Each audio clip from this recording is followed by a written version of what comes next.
La hora de Maquiavelo. Para conocer a los que están detrás del poder. La hora de Maquiavelo.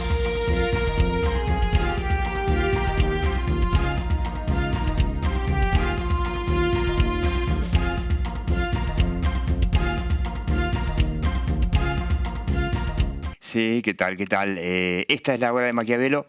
Bueno, tema recurrente, ¿no? La inflación. El gobierno prácticamente no habla de la inflación, cambia los términos, traslada la culpa de la inflación a las empresas, te habla de controlar los precios, precios cuidados, precios justos, acuerdos de precios. Pero el principal problema de los argentinos es la inflación. Yo quiero que veas, vamos a estar hoy con Diego Reynoso de la Universidad de San Andrés, que hace esta encuesta, que es una de las más interesantes que salen cada 2 meses. ¿Cuál es el principal problema de los votantes argentinos? Tanto de Juntos por el Cambio como del Frente de Todos. O sea, convengamos, vení.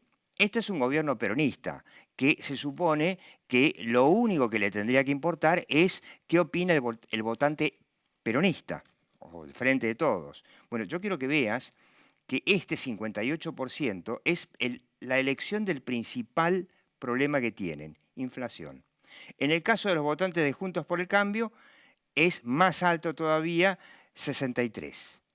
Después, por supuesto, para los de Juntos por el Cambio viene la corrupción, la inseguridad, ¿no? Hasta los políticos son un problema.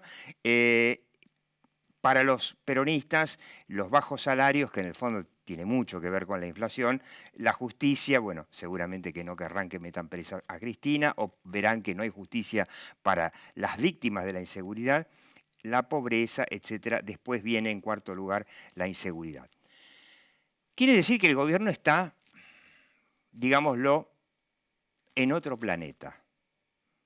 Marte, no sé, o mucho más lejos todavía. Está en otra. Busca paliativos, que más que paliativos son parches, les dicen algunos, y en realidad son cosmética. Pero la pregunta por ahí de fondo, que le vamos a hacer a Diego Reynoso, es, ¿cómo puede ser que la oposición ya no haya presentado hace años un plan para resolver definitivamente el tema de la inflación en la Argentina, que ya tiene 20 años? Desde que Argentina salió de la convertibilidad, nunca más volvió a tener estabilidad de precios. Estamos hace 20 años así. Yo quiero que veas cómo evolucionaron estos problemas, que son estas curvas. La inflación, por supuesto, como ves, imparable como sube. La delincuencia se mantiene más o menos pareja, la corrupción se mantiene pareja, pero lo que más sube claramente es la inflación. Preocupación número 1. Y el plan de Massa es, bueno, ir consiguiendo dólares, a ver si no tenemos que devaluar, a ver si la agonía de la Argentina continúa hasta las próximas elecciones y no le estalla todo como estuvo a punto de estallar o como prácticamente estalló cuando se fue Martín Guzmán. Y en ese periodo cortito bastante olvidable de Silvina Batakis. Te mostramos al presidente repasar en el canal de YouTube muchas veces diciendo, bueno, lo importante no es la inflación, lo que importa en realidad es que los salarios le ganen a la inflación, ¿no? Tremendamente irresponsable, el presidente alentando paritarias libres. Por supuesto que esto trajo enseguida resultados porque camioneros cerró al 100 y pico %, los aceiteros al no sé cuánto %, los marítimos. Claro, primero, los marítimos dependen más del Estado que otra cosa.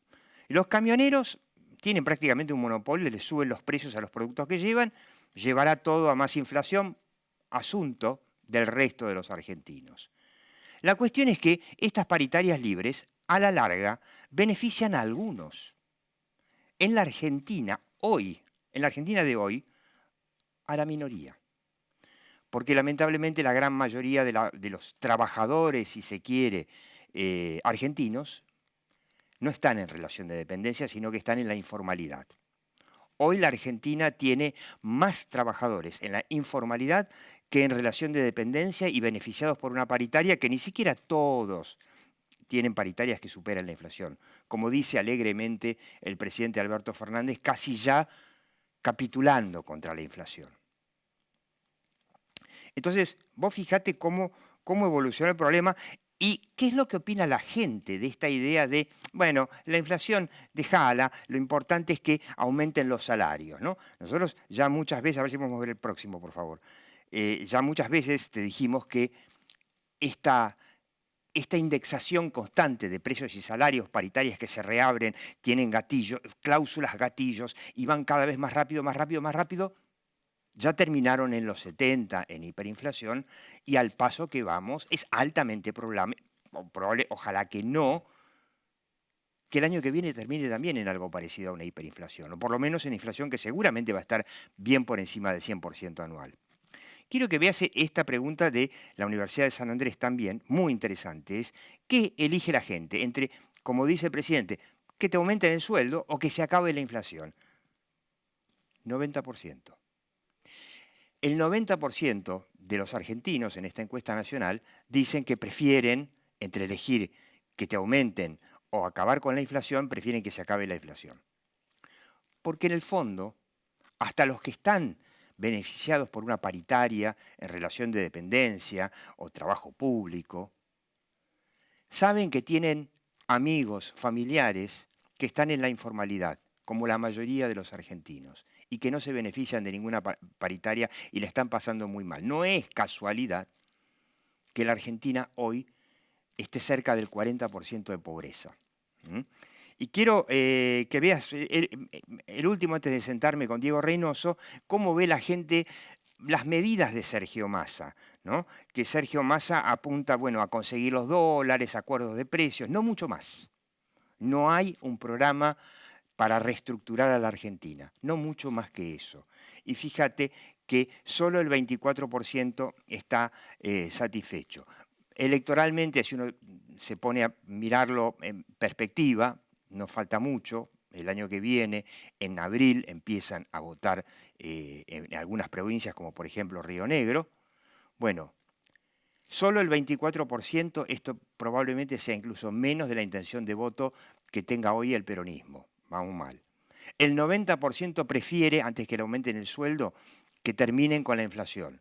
Vamos muy mal, porque dentro de ese 90% hay kirchneristas. Entonces me voy a sentar ahora en 3 segundos con Diego Reynoso, que nos va a dar un panorama del deplorable estado de la opinión pública en la Argentina, y le vamos a preguntar, no solamente el gobierno del peronismo, sino los políticos en general, ¿están entendiendo qué les pasa a los argentinos o están, como por supuesto el presidente ya demostró, en otro planeta? 3 segundos. Sí, usted lo está viendo. Diego Reynoso, de la Universidad de San Andrés. Bueno, como siempre, Diego, muy interesante la encuesta. Yo te mostré estos gráficos de inflación y los veo a los políticos que no presentan un plan como para generar expectativas. Después vamos a mostrar, uno de los cuadros es cómo están las expectativas de los argentinos. ¿Qué les pasa? Si, yo digo, si yo fuera político y vengo de Marte y veo esta encuesta, me está diciendo, che, hay que presentar ya un plan creíble contra la inflación y, bueno, tendrías media elección ganada para el año que viene. Eso lo ignoro. No me declaro técnicamente competente para eso. Lo que sí te puedo decir es que el problema es que el gobierno tiene un gran dilema. Un plan para ganar la elección que combata la inflación ya es tarde. Ya es tarde. Porque con un plan para reducir la inflación llegás a agosto con costos políticos. Ese plan tendría que haber sido antes para que cuando la economía empieza entonces a dar sus frutos, después de ese valle de transición, después de la derrota de la elección de medio término, por ejemplo. Podría haber sido, no lo sé. No podemos hacer millones de conjeturas y es como en el fútbol, todos la sabemos y ninguno fue ministro de Economía, digamos, Sí. ¿no?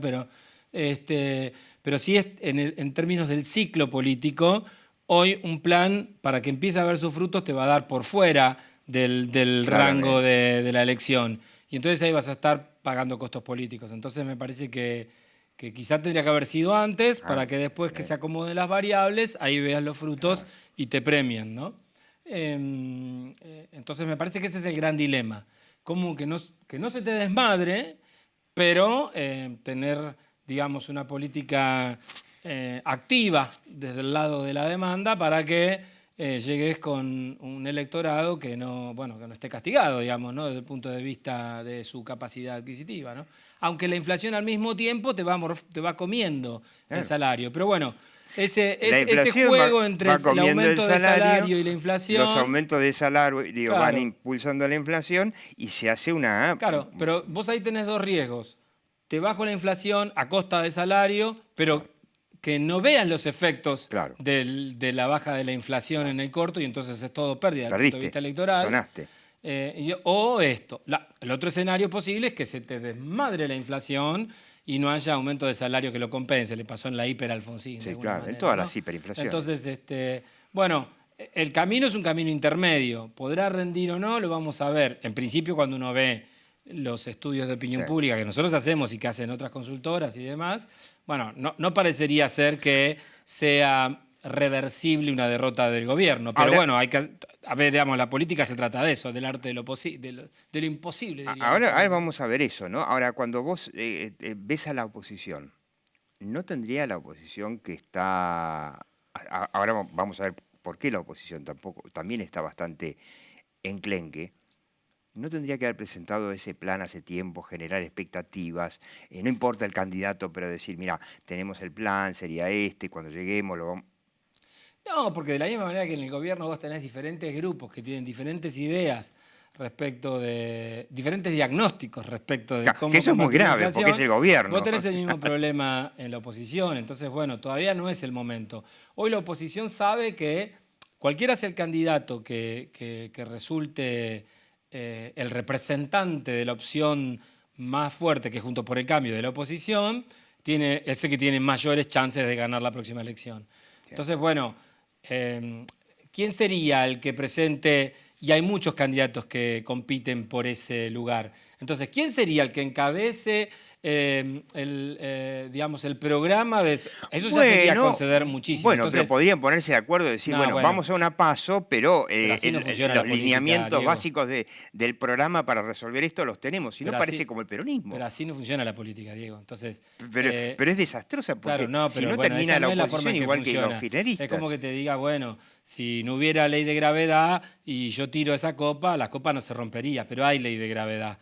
Entonces la copa se rompe si yo la tiro. ¿Eso pasa en algún otro país del mundo? No, claro, desde luego. No es en las primarias americanas donde vos tenés, tanto en republicanos como en demócratas, opciones muy variadas, ¿se entiende? En el espectro programático, ideológico y de los segmentos electorales a los que representan. Bueno, eso se va definiendo a lo largo que va. Y la primaria es muy larga en Estados Unidos además, porque dura como un año. Y bueno, el gobierno es resultado del equilibrio final de todas esas compulsas. Bueno, acá pasa lo mismo. Entonces... Fíjate el cuadro, bueno, vos ya lo viste, ¿no? Por supuesto, de los principales dirigentes, ¿no? Donde están a la cabeza los opositores, ¿no? La primera kirchnerista es Cristina, y es la que más imagen negativa tiene, junto con Máximo. Y está Horacio Rodríguez Larreta, en tu encuesta se lo ve arriba, después viene María Eugenia y después viene Patricia, ¿no? Ahora, en el saldo entre negativa y positiva están todos en la negativa, pero digamos que Horacio es el que menos negativa tiene. Y yo miro encuestas y veo que en general cuando se la mide a Cristina o se lo mide a Alberto Fernández, Massa incluso, más o menos hay coincidencia con tu encuesta de la Universidad de San Andrés, ¿no? Pero yo lo miro, por ejemplo, a Larreta y a Patricia Bullrich, los dos que hoy suenan como principales candidatos de Juntos por el Cambio. Me imagino que Macri se va a bajar, no sé, pero quiero imaginarme que sí. Y los veo, la mitad de los colegas dan para un lado, la otra mitad de los colegas dan para el otro. Que Larreta está arriba de Patricia, bastante arriba. Es como que la dispersión es mayor que con ningún otro candidato, es impresionante. Bueno, eso pasa en tema de voto, intención de voto para la no, en imagen. interna. En imagen yo no vi tanta dispersión. No Yo siempre lo veo en promedio, Horacio Rodríguez Larreta siempre arriba. Nosotros, de hecho, lo medimos hace un año que está arriba en nuestras encuestas. Yo veo varios colegas. Bueno, ahora se me ocurre Giacobbe, Romero. Bueno, no me voy a meter haciendo nombres, obviamente. Claro. No me voy a meter con los... porque hay consultores que por ahí están haciendo un trabajo, otro tipo de trabajo también, pero digamos, no me voy a meter con eso. Lo que digo es que en promedio, Horacio Rodríguez Larreta es el que tiene la mejor relación entre positiva y negativa. Okay. La menos mala, digamos. Es el candidato, claro, es el candidato más mediano. Incluso cuando vos haces los ejercicios de comparar a partir de preguntar por quién votarían o por quién simpatizan, lo que fuere, hay diferentes formas de investigar. En pares, en el electorado, en la opinión pública ampliada, Larreta casi derrota a todos en competencia de pares. Es un ganador Condorcet, digamos, ¿no? En competencia de pares te referís si yo pongo a Larreta contra Cristina, Larreta contra Alberto, Larreta perfecto. contra Macri, Larreta contra Bullrich, Larreta contra Milei, Larreta contra el que quieras, en opinión pública amplia, cuando vos ves las preferencias del electorado, incluso hasta los peronistas lo tienen más cerca a Larreta que a cualquier otro de los opositores.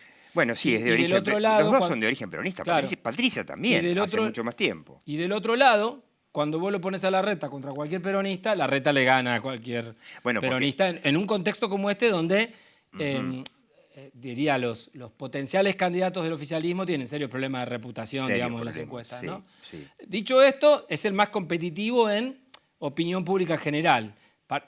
Pero porque, bueno, básicamente el electorado en general favorece más a los candidatos más medianos, más moderados. Más centristas. Exactamente. Ahora, es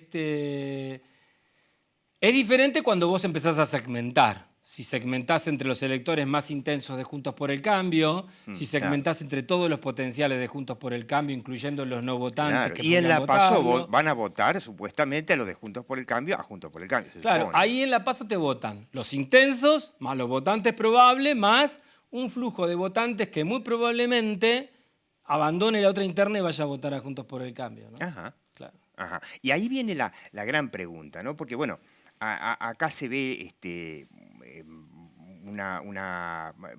¿Vos lo tenés a Milei en algún lado? Sí, Milei también está ahí arriba, es el quinto, sexto. El quinto, sexto. Hay una teoría, bueno, más que teoría, no, es muy concreto. Fueron las elecciones en Brasil, balotaje, Bolsonaro en ambas vueltas sorprendió a los encuestadores. Hizo muy buena elección. Hizo buena elección. Es más, quiero recordar, la tercera, que se llamaba Simón Tebet, y el cuarto, Ciro Gómez, pidieron a sus votantes que voten por Lula. Y Bolsonaro terminó acortando la diferencia todavía en un balotaje que perdió por menos de 2 puntos. Y al día siguiente, Milei dijo, Milei se ponía las PASO tajantemente, porque decía, esto es un invento para la casta, es pérdida, es un despilfarro de dinero público, qué sé yo voy a votar en contra. Y ese lunes, después de las elecciones, fue un domingo, las de Brasil, empezó a decir, bueno, la verdad que no voy a dar quórum, en realidad no se trata de quórum, se necesitaba el voto de Milei, que hoy tiene 3 votos en total. Sí. Cambió de idea. Le empezó a tomar cariño a las PASO. Yo quiero que veamos la próxima. A ver, ahí está. Intención de voto, muy interesante. Vos lo tenés a Juntos por el Cambio con 22 y al frente de todos caís pegadito con 19, pero los libertarios los tenés más bajo, en 10. Y tenés 23, casi 30% de entre que no quiere contestar o no sabe. Casi 40, porque si yo sumo los que te dicen voto en blanco y los que no van a votar, te suma 40% de personas que no nos revelan su preferencia. ¿Podría haber entre esos 40 un gran voto de protesta en la PASO? No digo en la elección después general, pero en la PASO para Milei. Lo ignoro. La respuesta es que lo ignoro. ¿No? Te podría mentir pero y podría ser saciar, pero no. ¿Podría ser? ¿Cómo no? Mi impresión es que pasa más bien todo lo contrario. Que todo lo contrario. Y esto está muy estudiado en la ciencia política electoral, que a medida que va pasando el tiempo, más ciudadanos se van inclinando por las dos coaliciones más importantes, eso genera un efecto de voto estratégico, de que la gente no malgasta su voto en las terceras alternativas y vota por las dos opciones, digamos, que tienen más chance. Más si van a tener internas. Si en Juntos por el Cambio no hubiera PASO y en el Frente de Todos no hubiera PASO, capaz que en la PASO la gente se anima a empujar a una tercera candidatura. Claro, a eso me refiero, en la PASO. Pero lo que pasa es que va a haber pasos. Claro, por eso me refiero en una PASO, donde mucha gente tiene la sensación o vio que la PASO, además de una interna, es como una gran encuesta, porque de ahí se resuelven solamente candidatos, y lo que vimos en la elección del 2019, donde Macri recibió una paliza descomunal de casi 17%, bueno, después, cuando la gente se asustó del desastre que se armó, muchos volvieron con Macri. Y el año pasado, en las legislativas, pasó algo parecido. Fue un castigo para el peronismo en todas las provincias, en todos los distritos, que después, bueno, terminó perdiendo, pero sí, un poquito... En la general fueron 2 puntos más, nada más. Es la diferencia, ¿no?, entre la PASO y la general. ¿Qué pasa? Me parece que funciona más como una primera vuelta la PASO en Argentina. Entonces, bueno, hay voto sincero en la primera vuelta, ¿viste? Como en Francia. Se fragmenta el voto un poco, pero en la segunda vuelta no. Nada más que en Francia, en la segunda vuelta pasan 2. Nosotros tenemos 3 vueltas. El balotaje recién sería nuestra tercera vuelta. Y la PASO, por ahí mucha gente dice, ahí aprovecho mi bronca con la política para, no sé, votar a Milei. Hasta ahora eso no sucedió. No lo ves. No ha sucedido. Lo que ha pasado en las PASO es que te quedan por fuera, te quedan siempre 5 listas para la candidatura general, y la PASO elimina a las otras 7 partidos o 12 chiquitos, partidos que son del 1%, el 0,9%, el constitucionalista, no sé qué, etc. E incluso en los votantes de derecha, por ejemplo, no sé, la económica y la sociocultural, por ejemplo, la vez pasada pasó entre Espert y Gómez Centurión, bueno, puede servir para ver cuál de los dos pasa y los otros se le acomodan, digamos, en la otra vuelta. Pero vos no estás viendo un voto en ese no sé, 23, y prefiero no contar 6. Y es cierto, voto en blanco, 5, por lo menos parte de eso que podría hacer un voto bronca anticasta. El voto anticasta es ese 10% ya, que es un montón. No había un voto libertario de 10 puntos a un año de una elección en nuestras encuestas. En todo caso, si yo te comparo a un año con los mismos colores, el mismo gráfico y todo, antes del 19, ahí yo tendría más o menos en 5 o 6 puntos a la Baña, la opción intermedia peronista. Claro. Esos 10 nuevos que aparecen, para mí son nuevos. El tercer espacio, que no sea un espacio centrista, sino a la derecha de Juntos por el Cambio, es una novedad. Ahí ya está la bronca, me parece. Ahí está la bronca. Lo que pasa es que algunos colegas tuyos lo tienen en 20. Bueno, está bien. Entrevistalos y te dirán por qué. ¿Por qué? Pero como te decía recién, a muchos otros colegas le da que hay re pocos indecisos. Y todos sabemos, porque lo enseñamos y hay un montón de papers escritos, que la gente solo se decide entre 30. Un gran porcentaje se decide entre 30 y 40 días antes. Es llamativo, ¿no? Que faltando... casi un año, 10 meses. Sí, ponele que para las PASO 8 meses haya tantos, digamos, muchos de tus colegas tengan tan poquitos indecisos. No voy a hablar de vuelta. Algunas encuestas sin hacer te ponen muy poco indeciso. Me parece que lo que está sucediendo ahí es que solo reportan aquellos que revelan sus preferencias en las muestras.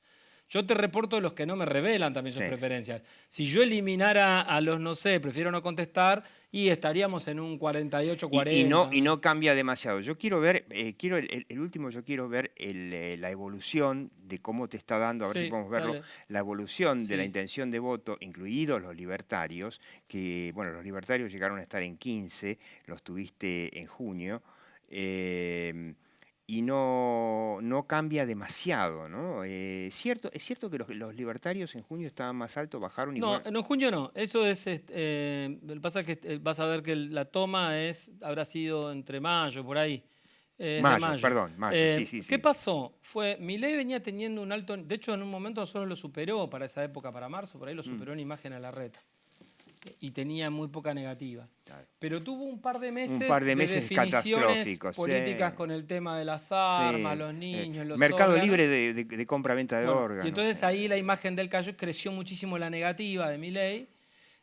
Y concomitante con eso, la gente que manifestaba, su preferencia en una potencial elección más de un año y pico, o sea, fuera de total radio, electoral, empezó a achatarse y empezó a repartirse entre las opciones más votadas. Igual está muy abierto, ¿no? Pero es como tiene que ser. Estamos en diciembre, las elecciones van a ser en agosto, octubre. Y una infidencia para terminar, charlando con gente del radicalismo dentro de Juntos por el Cambio, yo con esta ansiedad de decir, bueno, pero la gente quiere saber, la gente está chiva con la política, porque no le dicen, y decía, tranquilo, las listas se cierran en junio. Tenemos tiempo. A ver, te lo traduzco. Tenemos tiempo para la rosca. La pregunta por ahí para otro programa, otro tema, sería si esta es la rosca que después a la gente no la lleva a votar por los Milei. Pero bueno, eso no tendrá respuesta hasta que no suceda. Diego Reynoso de la Universidad de San Andrés, muchísimas gracias. Seguí viendo La Hora de Maquiavelo.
Pagar un regalo desde la app Galicia y pegar una promo es épico.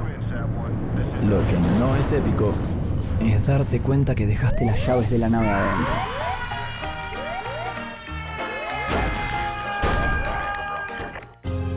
Es fundamental que los chicos hoy en día tengan esa oportunidad para poder estudiar inglés, se le abran más puertas para el futuro.